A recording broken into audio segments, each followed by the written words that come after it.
కానీ అనవసరంగా దీన్ని కాళ్ళలో కట్టబెట్టి ఈ ప్రక్రియను మీరే ప్రోత్సహించి రెచ్చగొట్టి న్యాయపరమైన చిక్కులు తెచ్చేటువంటి అరే సొంతంగా అనేక డాక్యుమెంట్స్ ఉంటే కూడా కోర్టుకు పోతే అప్పుడప్పుడు ఇంజక్షన్ ఆర్డర్ చేయిస్తారు. ఇలా మీరు అటువంటి దురాలోచన పెట్టుకోకండి, దుర్బుద్ధి మానండి.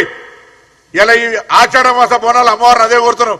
ఇటువంటి వాళ్ళ బుద్ధులన్నీ మారి ఈ 42% రిజర్వేషన్ల ప్రక్రియ సాఫీగా జరగాలి, లోకల్ బాడీ ఎన్నికలు జరగాలి, బీసీలు 42% స్థానిక సంస్థల ప్రజాప్రతినిధులు కావాలని కోరుకుంటాను.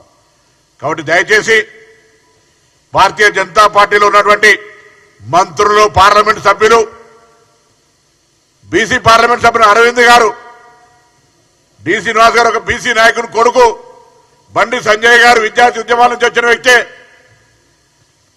ఈటల రాజేందర్ బలైన వర్గాలకు సంబంధించినటువంటి అంశాల మీద మాట్లాడే వ్యక్తి, ఆర్ కృష్ణ అయితే నేను బీసీల ఛాంపియన్ అని చెప్పే 4 బీసీలుండి, లక్ష్మణ్ గారు రాజ్యసభ సభ్యులుండి, ఇప్పుడు కూడా తెలంగాణలో తెచ్చినటువంటి దాన్ని మీరు డిఫరెంట్ కోణంలో చూస్తే చరిత్ర మిమ్మల్ని ఏమనాలి, ఏం జరుగుతుందో ఒకసారి ఆలోచన చేసుకోండి. మేము రెడీగా ఉన్నాం, బేసిజం లేదు మాకు. తెలంగాణ 42% అమలు జరగడానికి భారత ప్రధానమంత్రి గారిని కలవడానికి ఇప్పటికీ మీరు ప్రధానమంత్రి అపాయింట్మెంట్ ఇవ్వకపోతే కేంద్ర సాంఘిక సంక్షేమ శాఖ మంత్రి వీరేందర్ కుమార్ గారిని మొత్తం సహచార మంత్రులు అందరం కూడా ఆ రోజు విత్ ఎమ్మెల్యేస్ అందరం కూడా కలిసి రిప్రజెంట్ చేసినాం. ప్రాసెస్ అయితే ఉంది, అఫీషియల్ సర్క్యులేషన్ జరుగుతూ ఉంది. వాళ్ళు అడిగినటువంటి అనేక అంశాల సమాచారం ఇస్తా ఉన్నాం, మేము ఊహిస్తా ఉన్నాం, మేము అభ్యర్థిస్తా ఉన్నాం. గౌరవ రాష్ట్రపతి గారు వారు కూడా ఒక రిజర్వేషన్ కేటగిరీకి సంబంధించిన తల్లి.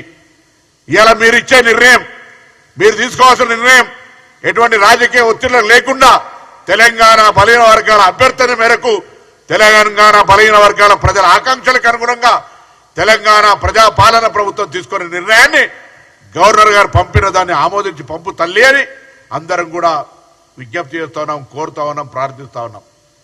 భారతీయ జనతా పార్టీ ఆ దిశలో కార్యాచరణ తీసుకోవాలి. ఇప్పుడు నేను చెప్పిన బలహీన వర్గాల ప్రజాప్రతినిధులందరూ మౌనంగా ఉంటే అది అతిపెద్ద నేరం. లక్ష్మణ్ గారేమో నేరుగా విమర్శ చేస్తా ఉన్నారు, మిగతా వాళ్ళు మౌనం ఉంటా ఉన్నారు.